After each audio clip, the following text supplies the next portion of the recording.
Vanakkam, Chairman, sir. Thank you for giving me this opportunity. Unfortunately, I don't think I follow the grade of speakers because all lawyers are addressing this subject. So, yeah, and the lawyer is also presiding, sir. So, the bill seeks to amend the High Court Judges' Salaries and Conditions of Service Act 1954. So, the major issue in the contention here is whether the additional benefit mentioned in the bill will apply from the first day of the 80th year from the completion of the 80th year. Sir, it's basically, sir, I think, sir, since most of the members should understand that, why this bill is being brought by the government, because there was a confusion, because additional quantum of pensions and family pensions were given to the judges after their retirement. That is, when they reach the 80 years to 85 years, 20% additional basic was given for that as a family pension. Similarly, from 85 to 90 years, another 30% was given as of the basic family pension. And if they attain 90 years to 95 years, 40% was additionally given. From 95 to 100 years is 50%. And by chance, if anyone's going to live for 100 years, is 100%. Sir, I think the government has done the right choice because there's a confusion in the court where the two judgments were contradicting each other. One said completion of 79, you should start it. Another judgment said no, the first month after completing the beginning of the 80th.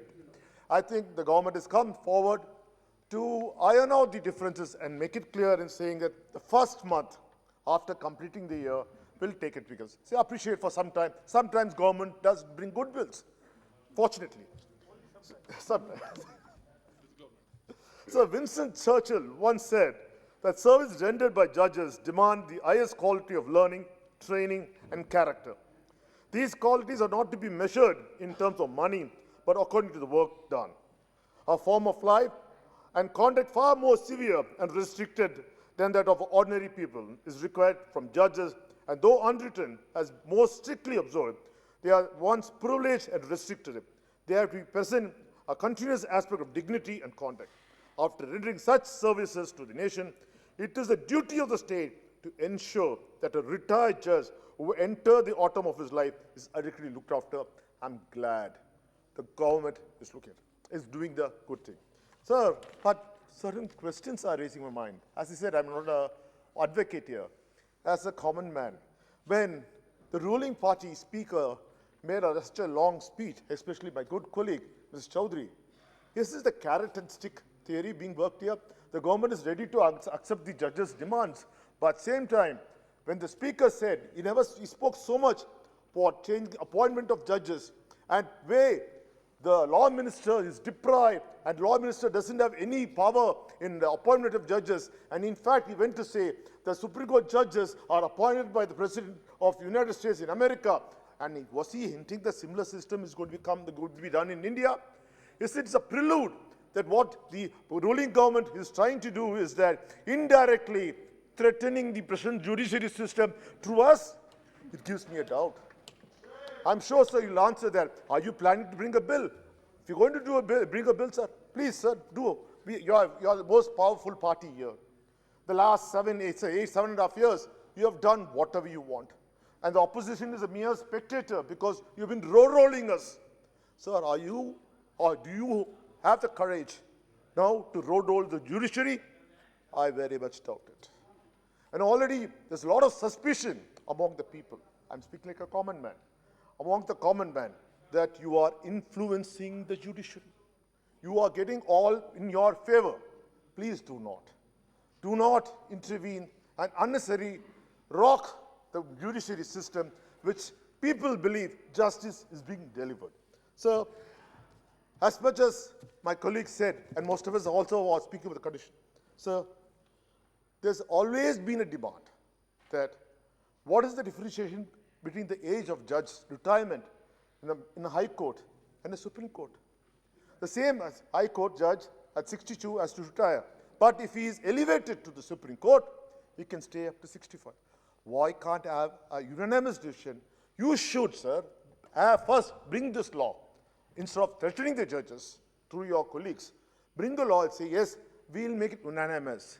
common that all judges will have the same age, 65. You want to make it 67? Please do it. We will welcome it. The Parliament will only be too happy to do it. Sir, there's always been long-standing demand from the advocates and also from state governments, sir, for asking for permanent regional belts in the regional belts. So this has been a demand from DMK for a very long time. Sir, because geographically every lawyer is situated in Delhi, he's got access to the Supreme Court, whereas the lawyers who are born in the other corners of the country do not get a chance. This is not equality. And sir, yes, and especially if I am a litigant, I have to come only employ a lawyer all the way from whichever region I'm. I think, sir, time has come.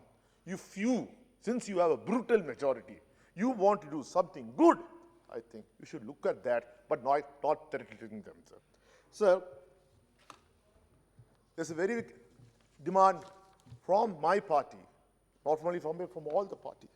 Sir, there's no social diversity in the appointment of judges. So till then, sir, I'm saying that, sir, there's not equal women representations in the appointment of judges. Sir, 71 years we are having our system here. There's not a single scheduled tribe who has been appointed as a Supreme Court judge here. Sir, only 5 people are there from the scheduled caste community as Supreme Court judges. Sir, I'm not trying to go against any community. Only one particular community seems to be dominating the whole judge industry or judicial system in our entire country. This has to change. I'm not asking for social justice, but, sir, this has to change. Everyone should feel that they're part of the system. Sir,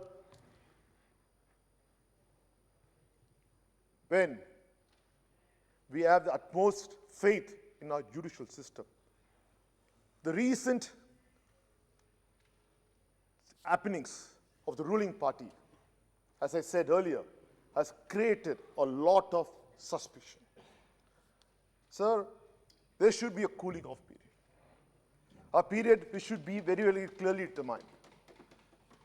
Judgments come in favor of the governments, then we find those judges elevated, no, demoted as a governor. Sir, we have never seen that.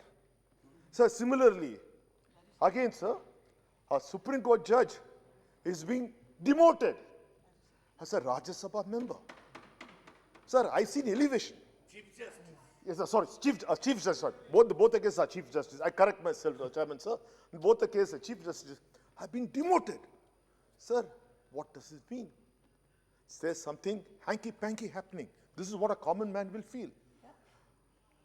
And Dubey, I'm not quoting anything, so you can't jump on me. Sir, an act of any justice department or the government should be pure, or should look pure to the common man. When this happens, sir, I ask a basic question. Today you have got the High Court and Supreme Court judges' salaries and condition of service bill.